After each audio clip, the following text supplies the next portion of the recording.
Ini akun apa ya? Akun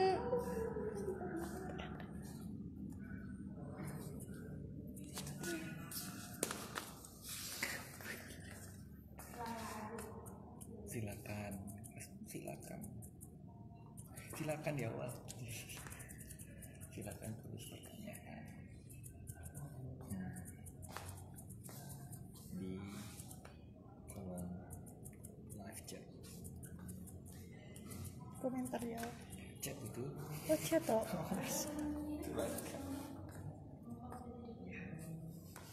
Gimana nih? Klik sekali ya. Klik sekali. Lagi lah.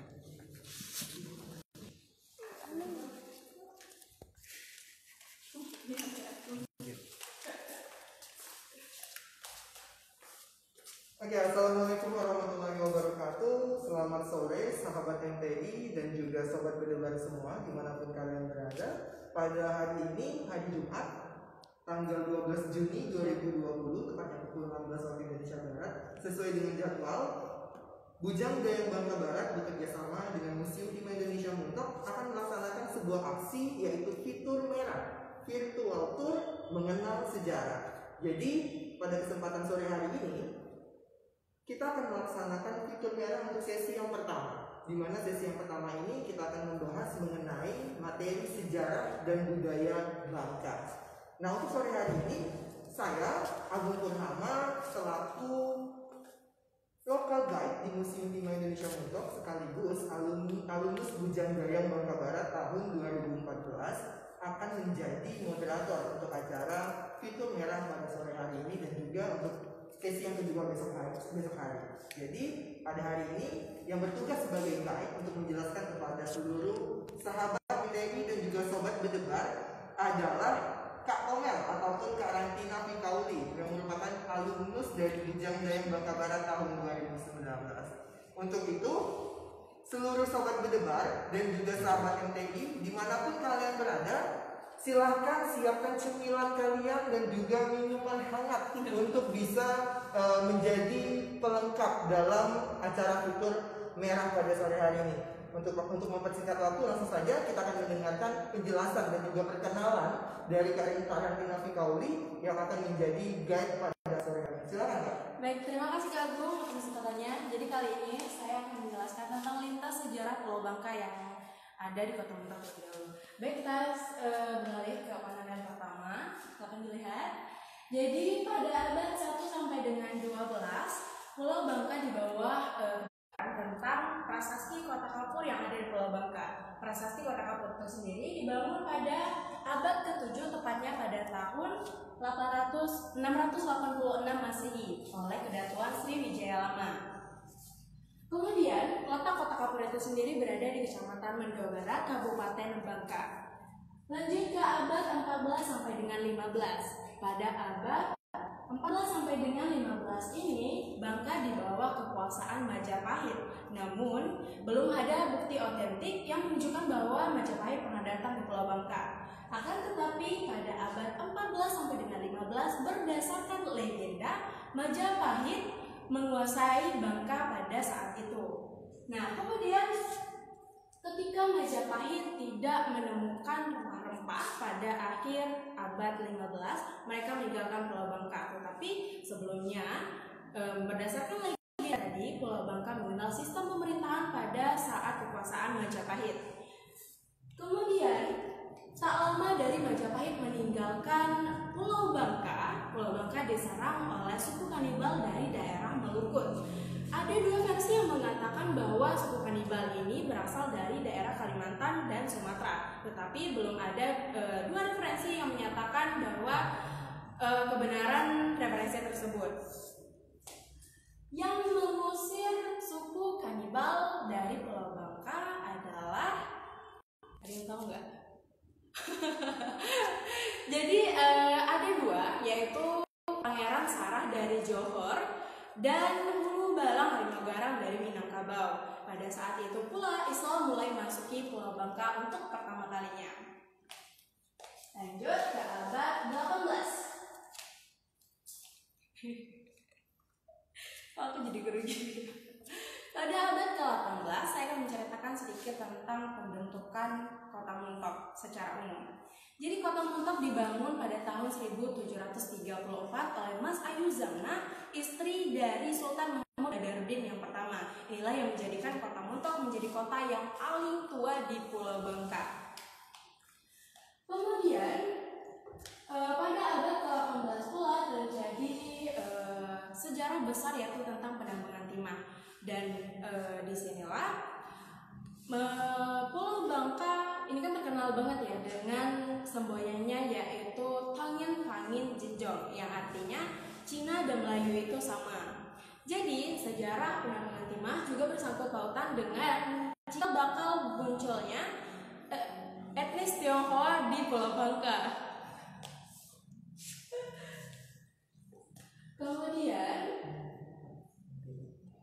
Kemudian ini terbukti dari abad 18 sampai dengan sekarang. Pulau Bangka terkenal dengan toleransi umat beragamanya itu sangat tinggi. Jadi abad 18 sampai dengan sekarang suku etnis Melayu dan etnis Tionghoa hidup berdampingan dengan damai. Ini terbukti dengan adanya bangunan peribadatan khususnya di Kota Muntok, yaitu Kelenteng Kung Fu Miao dan Masjid Jami.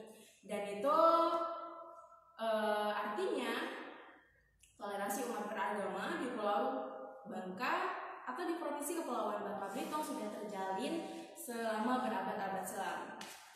Lanjut ke abad ke-19.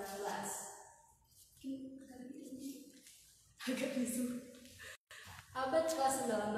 Abad ke-19 Pulau Bangka di bawah kekuasaan Inggris pada saat itu. Nah, pada saat kekuasaan Inggris tersebut,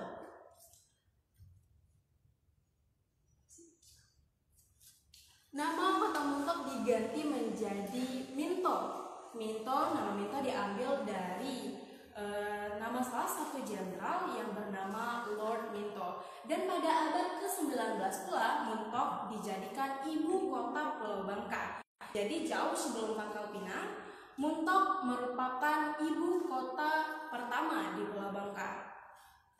Lanjut ke abad 20.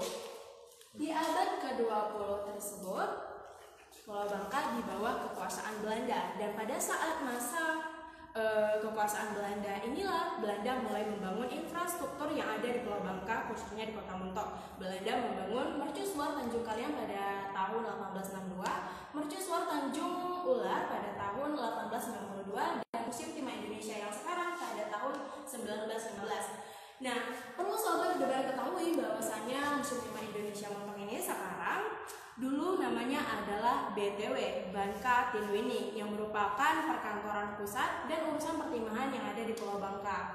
Nah, jadi bisa dibilang Museum Timah ini menjadi center pada saat itu untuk urusan pemerintahan dan perekonomian yang ada di Pulau Bangka.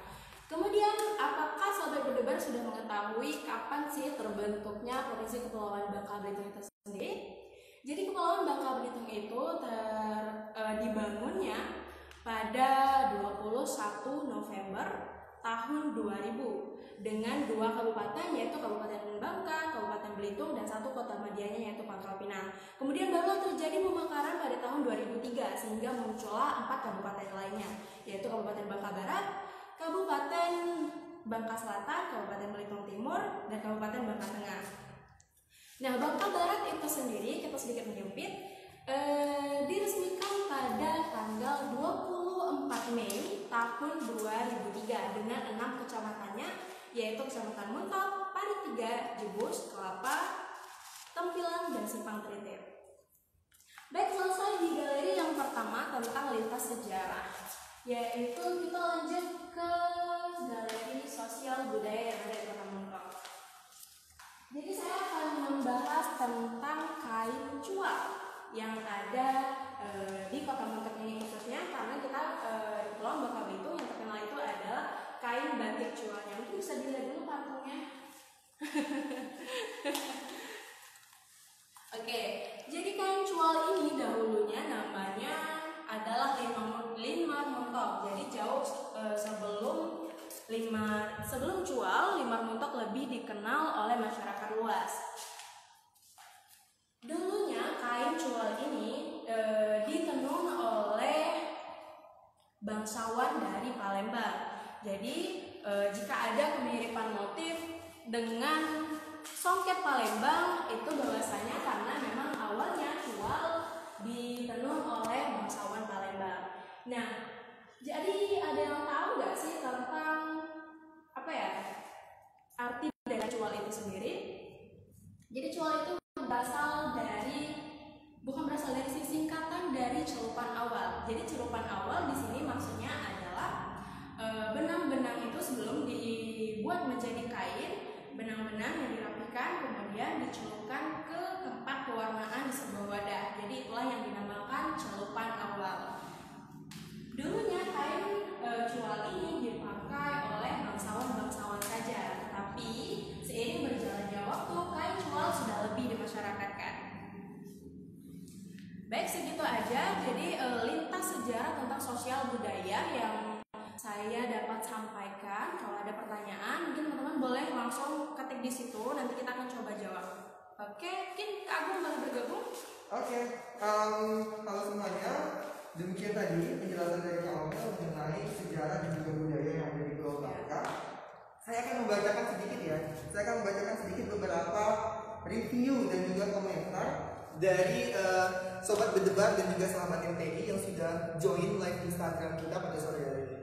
Yang pertama saya bacakan dulu dari sahabat MTI, itu ada Ibu Wiwin. Kepada Ibu Wiwin, halo Ibu.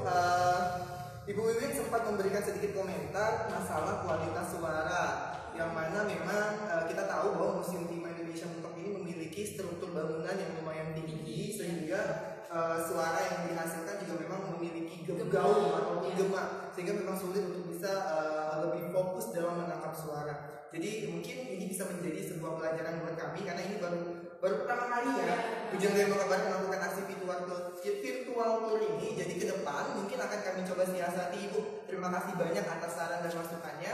Kemudian untuk di Instagramnya Bujang Daya, kita ada 2 pertanyaan Kak. Yang pertama dari @Carmila yang menanyakan bahwa di Pulau Bangka sendiri lebih dominan etnis Melayu atau Tionghoa. Oke. Jadi Kak Omel coba bisa dijawab Kak.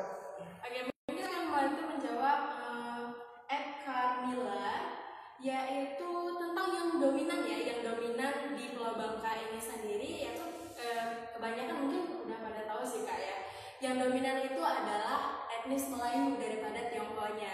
Memang yang lebih mendominan ada 2, yaitu etnis Melayu dan etnis Tionghoa, barulah disusul dengan Bugis dan lainnya. Tapi yang paling mendominan di Pulau Bangka sejauh ini masih Melayu. Oke, selanjutnya pertanyaan kedua dari @Fernandi123. Kenapa kain cual saat ini sulit untuk dipasarkan? Baik, ini pertanyaan yang menjadi menjadi sebuah pertanyaan yang kita jawab dan juga menjadi sebuah pertanyaan yang simalakama sekali buat kita, karena memang yang pertama saya coba jawab langsung. Yang pertama, kenapa sulit dipasarkan? Karena yang pertama harganya lumayan mahal. Harga kain cual tenun kita itu harganya lumayan mahal, di atas 1 jutaan. Untuk itu hanya kalangan-kalangan yang terpilih saja yang ataupun yang mau bersedia untuk membeli kain cual ini. Sementara itu kita tahu sendiri pasar dari pariwisata, terutama untuk souvenir, itu mereka pasti menginginkan sebuah souvenir yang memang memiliki kualitas dan juga harga yang cukup murah, karena memang ingin diberikan kepada sanak saudara yang ada di kampung halaman mereka. Jadi sampai sekarang kita masih belum bisa menemukan alternatif untuk mengubah ataupun menginovasi dari kain cual ini menjadi souvenir yang murah, karena memang kita tahu kalau untuk kain tenun cual, apalagi kain tenun ini memakan proses yang cukup lama pembuatannya, sehingga memang harganya cukup mahal. Namun untuk kain print, kain cual yang print itu memang sampai sekarang sudah diinovasi oleh generasi muda, sudah banyak sekali. Ada yang di Pulau Belitung yang cukup terkenal dengan brand Sepiak Belitung, kemudian yang di Pangkal Pinang juga ada yang dijual di Shadi yang mulai untuk menginovasi kain cual sehingga bisa didapatkan ataupun dibeli oleh masyarakat biasa. Baik, mungkin saya sedikit menambahkan di sini Kak. Saya coba menambahkan sedikit tentang sejarah timahnya sendiri, karena memang kita di sini Museum Timah Indonesia, sehingga saya harus menambahkan sedikit tentang Museum Timah. Jadi seperti yang dikatakan Kak Omel sebelumnya bahwa timah itu pertama kali ditemukan di Sungai Mabakang pada tahun 1709 oleh rombongan dari Siantar Malaysia yaitu Wan Aku yang kemudian diolah secara besar-besaran. Dan timah tidak bisa kita pungkiri bahwa timah menjadi salah satu faktor utama ataupun menjadi salah satu pembentuk dari Pulau Bangka sendiri. Karena orang mengenal Pulau Bangka kaya akan timah. Timahlah yang menjadi salah satu daya tarik ataupun daya jual dari Pulau Bangka sendiri. Untuk itu memang sangat penting bagi kita untuk mengetahui sejarah dari pertimahan sendiri. Nah kemudian setelah ditemukan pada tahun 1709, timah mulai dieksplor secara besar-besaran seperti yang dijelaskan juga oleh Kak Omel.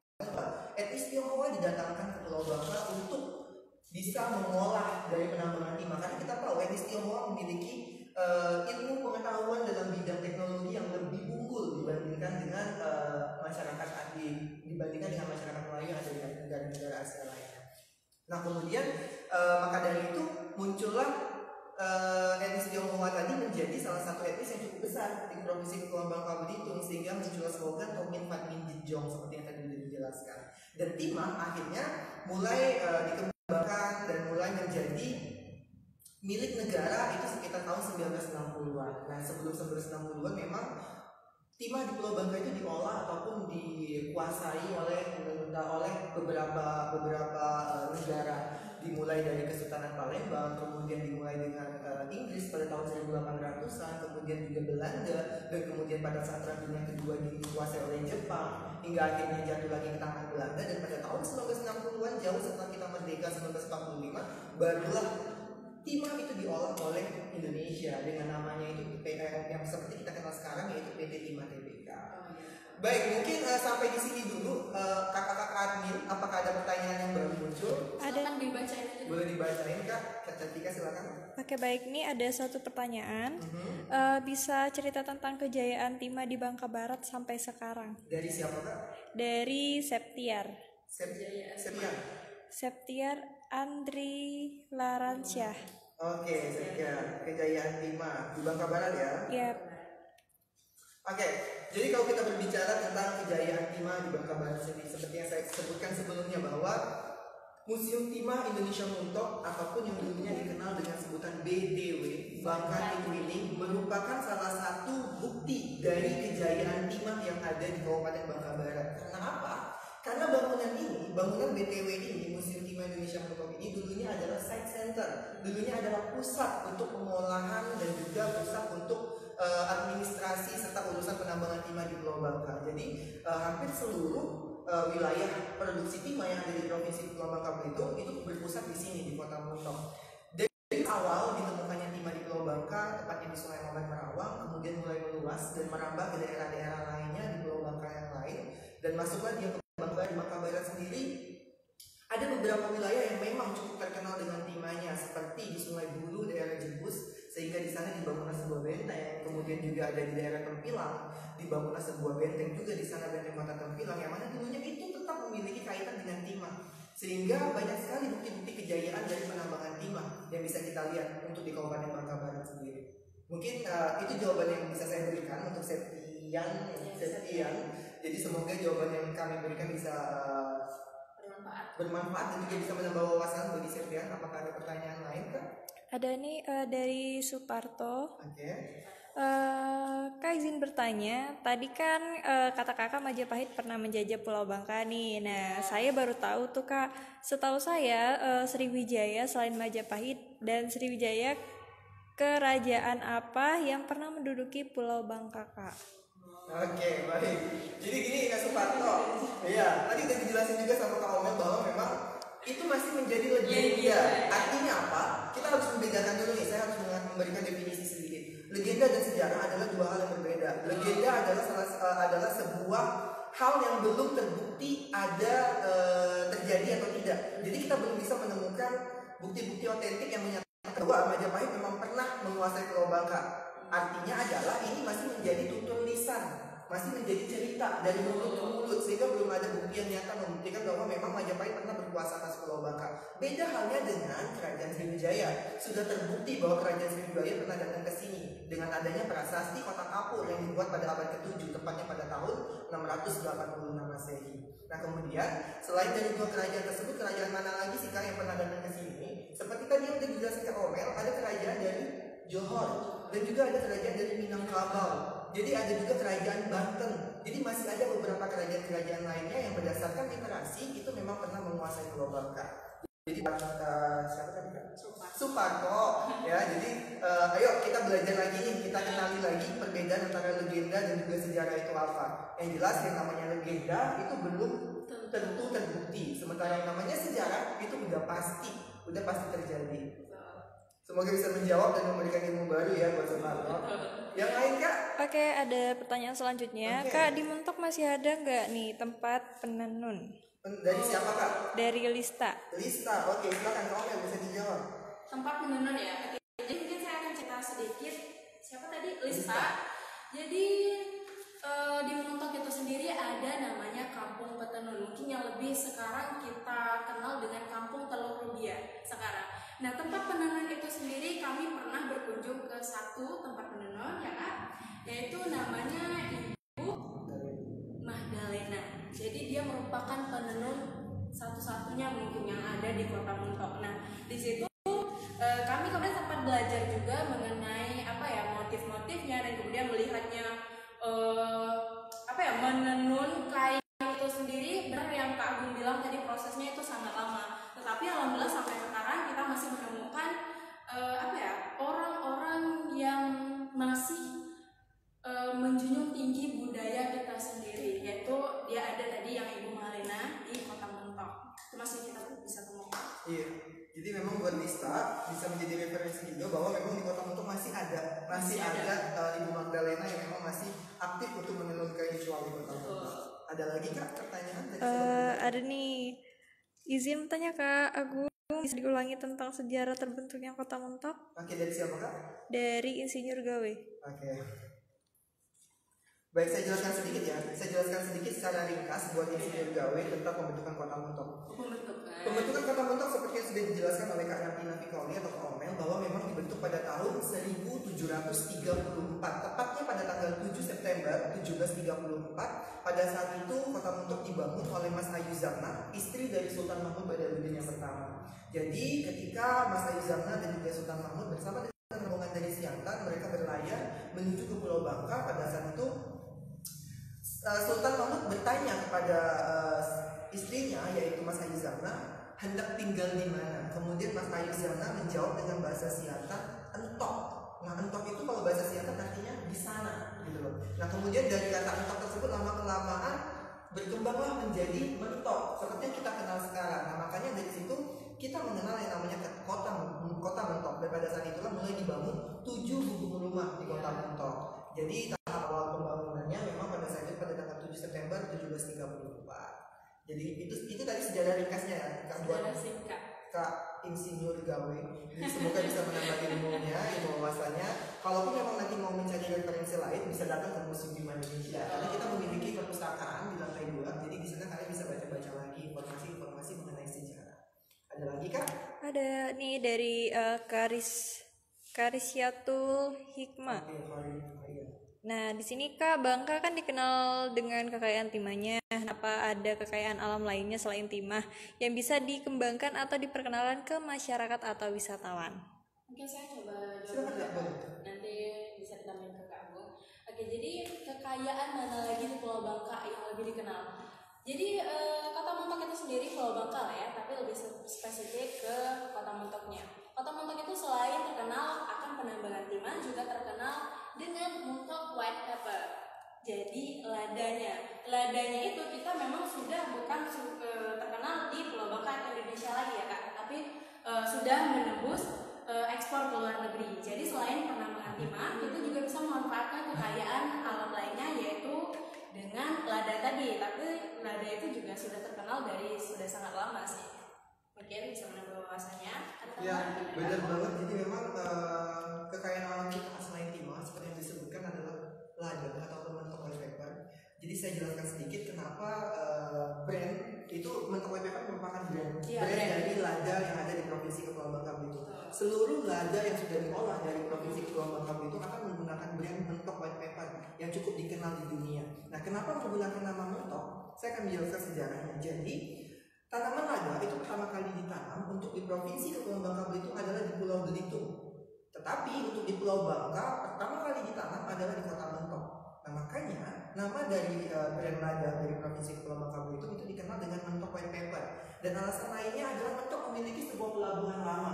Pelabuhan lama tersebut adalah pelabuhan terbesar sebagai pelabuhan pengekspor timah dan juga pengekspor lada yang ada di Pulau Bangka. Makanya nama Mentok itu menjadi brand internasional untuk lada dan juga timah yang ada di Pulau Bangka. Dan selain itu masih banyak lagi kekayaan alam lainnya. Mungkin kita bisa mengenal yang namanya resam. Resam merupakan salah satu kekayaan alam yang ada di Pulau Bangka, khususnya di Kabupaten Bangka Barat yang mulai saat ini sudah diolah untuk menjadi souvenir, alternatif souvenir yang murah untuk bisa diperjualbelikan kepada wisatawan yang berkunjung ke sini. Dan masih banyak lagi saya rasa sumber daya alam yang memang kekayaan alam kita yang bisa kita manfaatkan. Untuk itu kami dari Bujang Gaya Bangka Barat tentunya mengajak kalian semua, ayo gabung sama-sama dengan kita berinovasi bersama-sama untuk bisa membangun pariwisata, budaya, sosial dan juga sejarah yang ada di Kabupaten Bangka Barat. Iya, jadi sedikit informasi tadi tentang resam, memang sekarang sudah mulai dikembangkan ya Kak ya, khususnya di Bangka Barat itu ada di desa Terentang. Jadi untuk siapa tadi? Khairunisa ya? Enggak. Karisyatul. Nah ya itu. Jadi adanya di Bangka Barat itu di desa Terentang itu udah diperjualbelikan tuh, ada kopi yang resam, kemudian ada tas, pin dan lain sebagainya. Dan kami juga sudah pernah bahas ini di Bojang Bangka Barat itu ada video tentang resam. Jadi mungkin Kak Hai tadi boleh nonton di situ ya. Oke, kira-kira Kak Admin nih masih ada pertanyaan nggak? Karena waktu Masih kita dong, Kak. durasinya 1 jam, kira-kira masih berapa menit Kak? Masih kira-kira setengah jam lagi. Setengah jam lagi. Oke, ada pertanyaan lain silakan Kak dari Ada nih dari Anissa Budiarti. Oke, Anissa Budiarti. Kak izin bertanya, kenapa Kota Mentok itu diberikan nama Mentok? Oke. Dua kali ya. Iya. Mungkin kita boleh beralih nggak nih ke tempat yang lebih nyaman atau nanti Di sini para aja. viewers Kayaknya di sini aja. di sini aja. Ya, jangan bosan ya. Oke, sahabat MTI, ayo dong kalau ada yang mau bertanya silakan ya. Baik, untuk yang sobat berdebat tadi buat Kak Anissa Budiarti saya jelaskan sedikit tentang penamaan Kota Mentok. Jadi sebenarnya nama Kota Mentok itu ada 3 yang kita kenal. Ada Mentok, ada Minto, ada Muntok. Dan ini juga pernah kita bahas dalam Instagram kita. Pernah ada video yang membahas tentang ini. Jadi nantinya kalau memang penjelasan saya kurang jelas, Kak Anissa bisa buka-buka lagi di feed Instagram kita. Ada salah satu video yang membahas masalah penamaan Kota Mentok. Jadi dulunya ketika masa Kesultanan Palembang, Kota Mentok ini yang kita kenal sekarang dengan MUNTOK itu dikenal dengan sebutan Mentok seperti yang sudah saya jelaskan sebelumnya. Kata Mentok ini berasal dari bahasa Siantan yaitu entok, artinya di sana. Nah kemudian ada lagi versi Belanda, versi Inggris. Ketika pada masa kekuasaan Inggris, Mentok ini menjadi ibu kota Bangka Belitung yang pertama seperti yang dijelaskan oleh Kak Omel. Jadi jauh sebelum Pangkal Pinang, Mentok sudah menjadi ibu kota Bangka Belitung yang pertama pada saat masa kekuasaan Inggris. Namanya diganti menjadi Minto. Nah nama Minto itu diambil dari nama salah satu jenderal Inggris yang pada saat itu berkuasa yaitu Lord Minto. Nah setelah itu pada masa Belanda, pada masa kekuasaan Belanda, orang Belanda ternyata nggak bisa melafazkan huruf E, sehingga mereka menyebut Kota Mentok itu dengan sebutan Muntok. Nah makanya yang sekarang kita gunakan adalah versi Belanda. Dan juga ada beberapa versi juga yang mengatakan bahwa penamaan Kota Mentok saat ini menggunakan huruf U itu adalah ditemukannya sebuah peta dari Belanda yang dibuat sekitar jauh sebelum orang Inggris datang ke sini. Makanya kita menggunakan salah satu alternatif juga peta tersebut sebagai alasan kenapa kita menggunakan kata Mentok yang sekarang kita gunakan. Dan kata Kota Mentok ini penamaannya menggunakan huruf U itu sekitar tahun 2000-an. Karena saya kelahiran tahun 90-an, akte kelahiran saya itu masih menggunakan huruf E, Mentok. Masih Mentok. Kau tahun berapa? Tahun 98. Udah berubah belum? Udah berubah. Nah, berarti mendekati tahun 2000 itu sudah berubah menjadi Mentok, MUNTOK. Saya masih Mentok, MENTOK. Jadi apapun namanya, kotanya tetap satu kok, tetap ini kotanya. Jadi kita harus tahu sendiri, kita harus tahu Mentok itu versi apa, kemudian Minto versi yang mana, Muntok yang saat ini digunakan versi mana. Ada lagi Kak Cantika? Ada, oke silahkan. Oke, ini dari alumni Kak. Oke, dari alumni. Wow. Dari Kak Yudi. Oke. Oke. Nah, Kak, itu kain cualnya motif apa aja? Oke, kain cualnya motif apa aja? Boleh kita kesini Kak, biar saya jelaskan dulu. Yang di sebelah sini, ini adalah motif Majapahit. Jadi ini adalah motif Majapahit. Mungkin bisa lihat dari sebelah sini Kak, sisinya. Di sini kita bisa lihat coraknya. Corak yang ada di sana itu mirip seperti motif Gajah Mada. Maaf, bukan Majapahit, Gajah Mada. Yang ini motifnya Gajah Mada. Kemudian kita beralih lagi ke sini. Kita beralih ke sini. Motif yang di sebelah sini ini adalah motif Jande Bekecak. Ini adalah motif jande bekecak. Kenapa disebut jande bekecak? Kita bisa lihat bagian tengah ini masih kosong. Itu artinya menandakan bahwa dia single ataupun dia belum punya pasangan. Itu filosofinya yang saya ketahui. Nah, kemudian yang ketiga ini ada motif bebek setaman. Bisa dilihat motif-motifnya seperti ini. Ini adalah motifnya, bentuknya seperti bentuk bebek. Kemudian yang ini motifnya adalah kembang kenanga. Bisa dilihat motifnya itu seperti kembang kenanga. Dan yang terakhir yang di sini adalah kembang rukem. Motif yang kecil-kecil itu seperti kembang rukem, warnanya ungu, kemudian ada bentuk kelopak bunganya. Oke, itu tadi motif-motif yang ada di sini. Sebenarnya masih banyak motif-motif kain cual lainnya, namun yang di Museum Timah hanya ada beberapa motif ini saja. Ada lagi Kak pertanyaan? Ada, silakan Kak. Ini dari Suci Ayu. Oke, Suci Ayu. Katanya izin bertanya Kak, siapa tokoh yang paling berpengaruh dalam sejarah pembangunan Kota Muntok? Tokoh paling berpengaruh. Kak Omel mungkin mau menjelaskan? Agung aja. Oke. Tokoh yang berpengaruh dalam pembentukan Kota Muntok. Tentunya seperti yang sudah saya jelaskan sebelumnya, tentunya Mas Ayu Zamna sebagai salah satu tokoh penggagas dari Kota Muntok sendiri. Mereka yang membangun Kota Muntok di abad ke-18 pada saat itu, tepatnya pada tahun 1700 hingga kemudian Muntok menjadi sebuah kota yang besar. Jadi menurut saya memang tokoh yang berpengaruh dalam pembentukan Kota Muntok adalah Mas Ayu Zamna, Beserta suaminya. istri dari Sultan Mahmud Badarudin yang pertama. Ada lagi Kak? Ada nih dari Sofiatun Eka. Oke, Sofiatun. Nah, katanya Kak mau tanya soal bahasa yang dipergunakan orang-orang Bangka. Ya, karena kan dari satu daerah ke daerah lain itu berbeda. Nah, bahasa aslinya apa sih? Oke, bahasa asli. Jadi itulah keunikan Indonesia ya. Keunikan dari Indonesia dan juga khususnya di Pulau Bangka. Pulau Bangka sendiri memiliki perbedaan bahasa. Ya. 7 kabupaten kota semuanya berbeda, benar nggak ya? Jadi, ya, dan yang menjadi khas ataupun yang menjadi unik di sini adalah Kota Muntok sendiri, Bangka Barat sendiri. Kita tahu bahwa Muntok seperti yang sudah saya jelaskan sebelumnya dibangun oleh Mas Ayu Zamna yang berasal dari Siantan, daerah Malaysia. Sehingga bahasa daerah orang Muntok itu memiliki pelafasan yang sedikit berbeda dengan masyarakat di kabupaten lain, terutama dalam pelafasan huruf E. Orang Muntok hampir sama dengan orang Malaysia, melafazkan huruf E itu dengan sebutan E. Jadi ketika orang Indonesia, bahasa Indonesia gitu pelafasannya adalah apa, orang Pangkal Pinang, orang Sungai Liat ape. Sementara kita orang Mentok ape. Jadi kita lebih halus. Pronoun kita itu lebih halus dibandingkan dengan bahasa-bahasa lainnya. Jadi memang penggunaan bahasa Melayu Kota Muntok itu bisa dibilang lebih halus dibandingkan dengan bahasa daerah lainnya. Itulah salah satu keunikan ataupun kekayaan yang kita miliki khususnya di Pulau Bangka sendiri. Dan kalian juga harus tahu buat Kak Sofiatun, Bangka Barat setiap kecamatan itu memiliki bahasa daerah yang berbeda. Jadi ini bisa menjadi salah satu referensi kalian juga. Ayo kembangin lagi, kita sama-sama belajar, kita cari lagi kira-kira kekayaan alam apa lagi ataupun kekayaan hasanah bahasa apa lagi, literasi apa lagi yang kita punya. Ada lagi Kak? Ada nih dari Chandra. Kirain Cantika. Carnda. Oke, silakan. Carnda. Ini rada susah sih penyebutannya ya, nggak tahu. Katanya nih izin bertanya, Kak, apa sih filosofi dari motif kain cual? Oke. Filosofi dari motif kain kembali lagi dong.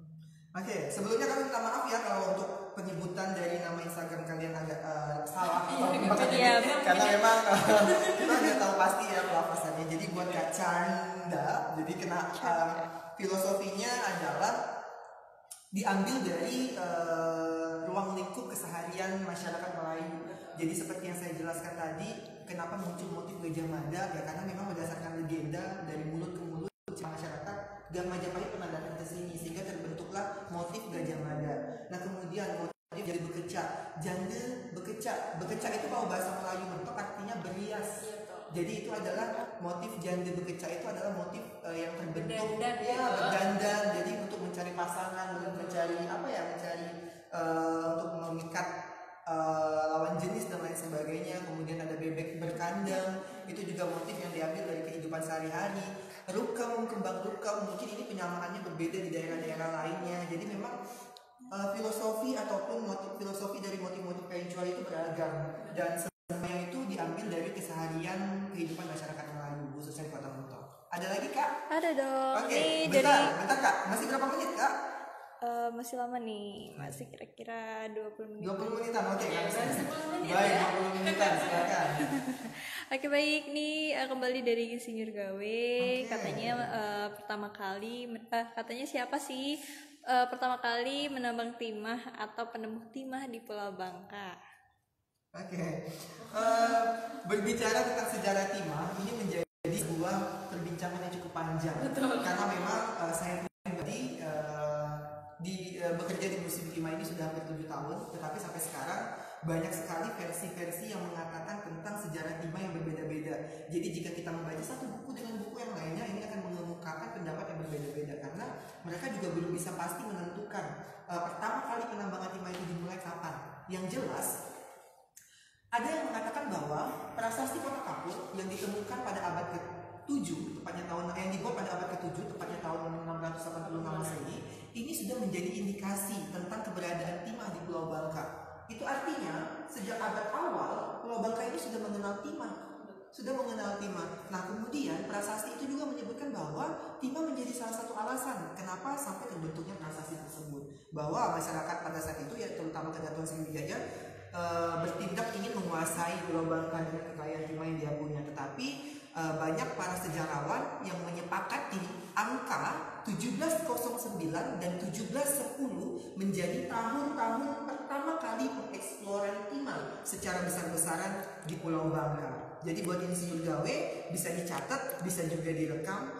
1709 dan 1710 menjadi angka-angka awal yang sering disebutkan ataupun sering dikatakan oleh para sejarawan dalam beberapa referensi yang saya baca sebagai tahun awal pengeksploran timah secara besar-besaran. Ada lagi Kak? Ini dari Daini Dwi Cahaya, katanya makasih Kak atas infonya, dibuat ruang diskusi asik juga ya. Oke, gitu. sama-sama. Oke, ada nih dari Saksit Ori. Saksit Ori, oke. Ya, di sini katanya sore Kak, saya mau menanyakan terkait semboyan Kabupaten Muntok. Dan mungkin bisa dibahas. Terima kasih. Oke, semboyan mungkin dari Bangka Barat kali ya. Oke, Kabupaten dari- kan? iya. Jadi semboyan dari Bangka Barat sendiri adalah Sejiran Setason. Sejiran Setason itu memiliki filosofi bahwa masyarakat Kabupaten Bangka Barat itu adalah masyarakat yang bertetangga, masyarakat yang memang bisa saling berkomunikasi dengan baik. Karena dalam bahasa Melayu, jiran itu artinya adalah tetangga, dan juga bertason itu artinya adalah apa ya? Silaturahmi. Kayak silaturahmi, berbincang satu sama lain. Jadi secara arti luas, Sejiran Setason artinya adalah masyarakat Bangka Barat itu merupakan masyarakat yang memang memegang teguh untuk kebersamaan, silaturahmi satu sama lain. Ada lagi Kak Chan? Ada nih dari Fahrul Rozi. Oke, Pak Nur Rozi. Sore Kak, Bangka Barat kan sekarang udah mulai berkembang dengan istilah Geopark Bangka Barat. Nah, kira-kira peninggalan yang paling momentum apa aja sih katanya? Momentum. Iya, yang paling momentum. Oke, untuk masalah geopark sendiri saya rasa sampai sekarang masih menjadi perbincangan karena memang geopark ini menjadi salah satu hal ataupun salah satu objek wisata, salah satu spot destinasi wisata yang masih menjadi sebuah tren khususnya di daerah luar. Sementara di Bangka Barat sendiri memang masih menjadi sebuah gagasan ataupun menjadi sebuah wacana. Tapi memang saya sempat mendengar bahwa sudah ada sebuah geopark di Bangka Barat yang berlokasi kalau nggak salah di Kecamatan Simpang Teritip. Dan saya sendiri belum pernah ke sana nih. Iya, Saya kita sendiri sendiri belum pernah ke belum sana. Jadi memang saya belum bisa memberikan gambaran pasti ataupun penjelasannya secara detail masalah geopark ini karena memang ini masih menjadi salah satu sektor wisata yang cukup baru untuk di Bangka Barat sendiri. Jadi buat Fahrul Rozi, mungkin Fahrul Rozi dari Pemuda Hijau ya, Fahrul Rozi yang tergabung dalam Pemuda Hijau, mungkin nanti kita bisa sharing nih bareng sama Pemuda Hijau untuk membahas lebih lanjut masalah geopark karena memang ini bisa menjadi salah satu relasi antara Bujang Dayang dan juga Pemuda Hijau. Jadi Pemuda Hijau bisa membahas masalah sisi dari lingkungannya, kemudian dari Bujang Dayang sendiri Geopark ini bisa menjadi salah satu destinasi wisata yang bisa kita kembangkan. Mungkin ada lagi Kak Cantika? Udah selesai. Udah selesai, Iya. baik. Dari sahabat MTI nggak ada? Oke, baik. Jadi sekian untuk acara fitur merah pada hari ini. Sebelumnya saya ingin menjelaskan juga dan mengucapkan terima kasih kepada seluruh sahabat MTI dan juga sobat berdebar yang sudah bergabung. Untuk 20 orang pendaftar pertama untuk sesi yang pertama ini nanti akan kita hubungi lagi untuk mendapatkan sertifikat dari kita. Dan nanti akan ada pemenang terpilih, mungkin 1 orang pemenang terpilih yang akan kita pilih berdasarkan keaktifan ataupun berdasarkan pertanyaan yang mereka berikan. Nah, kemudian saya ingin menjelaskan juga kenapa sih kita melaksanakan aksi fitur merah melalui live Instagram. Karena banyak banget yang bertanya akan hal tersebut. Kenapa nggak melalui aplikasi Zoom? Kenapa nggak menggunakan aplikasi yang masih booming sekarang? Oke, alasan yang pertama, kami ataupun Bujang Dayang Bangka Barat adalah sebuah komunitas pemuda remaja dan kita melaksanakan aksi-aksi sasarannya adalah untuk generasi milenial. Dimana kita tahu saat ini generasi milenial sangat akrab dengan yang namanya Instagram. Makanya dari itu kita memilih live Instagram sebagai media untuk melakukan aksi fitur merah ini. Dan selain itu, kita tahu bahwa generasi milenial tentunya menjadi generasi yang belum memiliki penghasilan sendiri, otomatis untuk kuota dan lain sebagainya masih meminta ataupun uang jajan dari orang tua. Dan jika menggunakan aplikasi-aplikasi seperti Zoom, Kak Omel mungkin bisa berbagi ya bagaimana paket ataupun kuota yang tersedot untuk aplikasi tersebut, sehingga memang ini menjadi salah satu faktor utama dari kita, sehingga kita menggunakan aplikasi live Instagram untuk bisa melakukan interaksi bersama dengan sobat berdebar semuanya. Karena di masa pandemi saat ini kita tahu kita harus berinovasi, kita harus menjadi pemuda yang kreatif yang bisa mencari solusi ataupun bisa menemukan sebuah alternatif lainnya sehingga kita bisa tetap berekspresi di tengah pandemi walaupun kita nggak bisa bertemu langsung. Tetapi ini adalah salah satu bukti dari kami Bujang Dayang Bangka Barat untuk bisa berkontribusi bagi negeri, khususnya untuk memberikan edukasi kepada generasi muda Bangka Barat tentang pentingnya sejarah. Karena ingat, bangsa yang besar adalah bangsa yang menghargai sejarahnya. Mungkin sekian dari kami, mohon maaf apabila ada kesalahan dalam penyampaian kami dan mohon maaf juga apabila ada pertanyaan-pertanyaan yang belum sempat terjawab dengan baik. Jangan lupa besok pukul 9.30 akan ada sesi kedua dari aksi fitur merah yang akan membahas masalah sejarah pengasingan Bung Karno dan juga tragedi Perang Dunia Kedua. Nantinya besok akan kembali ditemani oleh saya sebagai moderator dan juga guide. Dan nantinya besok kita akan ditemani oleh Kak Indri Dayang Bangka Barat tahun 2017. Untuk itu, Kak Omel mungkin ada pesan dulu untuk terakhir kalinya kepada seluruh sobat berdebar dan juga sahabat MTI. Mungkin gak ada sih, yang penting besok jangan lupa nonton live Instagramnya Virtual Merah yang kedua. Oke, jangan lupa ya untuk nonton fitur merah yang kedua. Jadi besok sesi yang kedua pada pukul 9.30 pagi. Jadi untuk kamu semuanya siapin cemilan, siapin minuman untuk bisa menemani kalian. Dan juga jika ada pertanyaan bisa kalian list dulu. Karena karena kita udah tahu nih besok kita akan membahas masalah tragedi pengasingan Bung Karno dan juga Perang Dunia Kedua. Untuk itu saya Agung Purnama dan juga Saya Rafina Nikoli. kami semua dan seluruh kru pada hari ini mohon maaf dan mengucapkan terima kasih sebesar-besarnya atas kehadiran dan juga keikutsertaan sobat berdebar dan sahabat MTI semua. Sampai berjumpa besok pukul 9.30 pada acara Fitur Merah sesi 2. Dah.